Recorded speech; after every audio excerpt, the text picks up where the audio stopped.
हर्षवर्धन जी, राधे राधे महाराज जी। महाराज जी, यदि जीवन में बुरे कर्म हो जाएं तो क्या भगवान का नाम जप उनका प्रायश्चित है या फिर उन कर्मों को भोगना ही अनिवार्य है महाराज जी?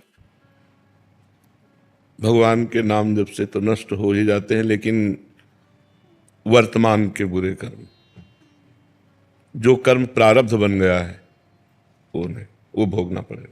जैसे कि पिछले जन्म के जो भी हुए, जिनमें से जो प्रारब्ध बन गया है, इस शरीर की रचना के समय जो प्रारब्ध बन गया है उसे भोगना पड़ेगा, उसे नहीं काट सकते। बड़े बड़े संतों को भोगना पड़ता है।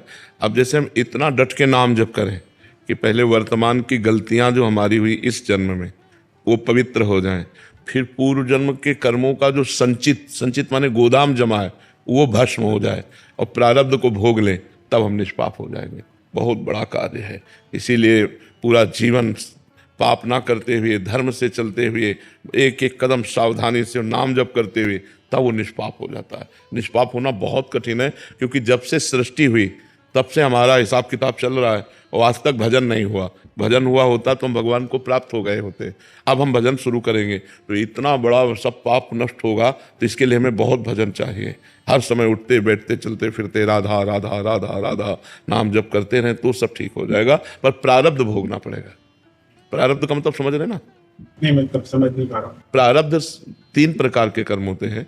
एक क्रियमाण कहते हैं जो इस समय आप कर रहे हैं, वो 2 प्रकार के होते हैं, एक पाप और एक पुण्य। क्रियमाण जो अभी वर्तमान में आप कर रहे हैं इस जन्म में, ठीक है। संचित कहते हैं जो करोड़ों जन्मों के पाप और पुण्य जहां एकत्रित हैं आपके, उस रजिस्टर को संचित कहते हैं। और उस करोड़ों जन्मों के संचित कर्म से जो इस मानव देह के बनने के समय पाप और पुण्य निकाले गए हैं, इस अवस्था में आपकी उन्नति होगी, इस अवस्था में आपकी अवनति होगी, आपको ये रोग होगा, आपका हाथ टूटेगा, आपका एक्सीडेंट होगा, आपको ये लाभ मिलेगा। जो जो लिखा है वो अब भोगना पड़ेगा। जैसे इस शरीर में लिखा है कि किडनी फेल, ये भोग तो बचपन से पर भोगना पड़ रहा है। इसे प्रारब्ध भोग कहते हैं। ये बहुत वज्र की लीक होता है, इसे भोगना पड़ता है। तो हम भजन करके संचित को मिटा सकते हैं, भस्म कर सकते हैं और क्रियमाण को सुधार सकते हैं कि पाप कर्म ना हो, लेकिन प्रारब्ध को भोगना पड़ेगा। इसीलिए कहते हैं कि देखो, भजन करते हुए वो दुख भोग रहा है, उसको क्या लाभ मिला? लाभ तो मिला, उसका अगला संभल गया, पिछला संभल गया, वर्तमान में जो प्रारब्ध हो गया उसे भोग के काट दिया, अब वो भगवान को प्राप्त हो जाएगा। जैसे आप कहते हैं ना कि नाम जपने से तो राधा रानी का फिर वो रजिस्टर पूरा फाड़ फेंकते हैं।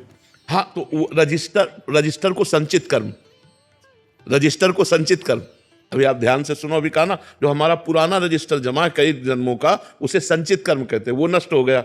जो नया कर्म हो रहा है वो लिखा नहीं जाएगा, लेकिन जो लिख दिया गया उसको तो भोगना पड़ेगा। जो हमारे भाग्य में लिख दिया गया उसे भोगना पड़ेगा।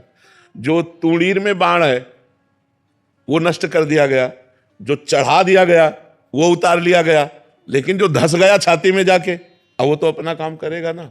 तो हमारे शरीर की रचना हो चुकी है, प्रारब्ध लिख चुका है, ये भोगना है, अब वो भोगना है। तो उस प्रारब्ध में जैसे नाम जपने से शक्ति मिलेगी। हाँ, उसके भोगने की सामर्थ्य मिलेगी। नाम जप से आपके हृदय में एक शीतलता रहेगी और आप प्रारब्ध को हंस के भोग सकते हैं। जो लोग डिप्रेशन में पहुंच जाते हैं, आप सुखपूर्वक उसे भोग सकते हैं। इतनी सामर्थ्य नाम जप से मिलेगी।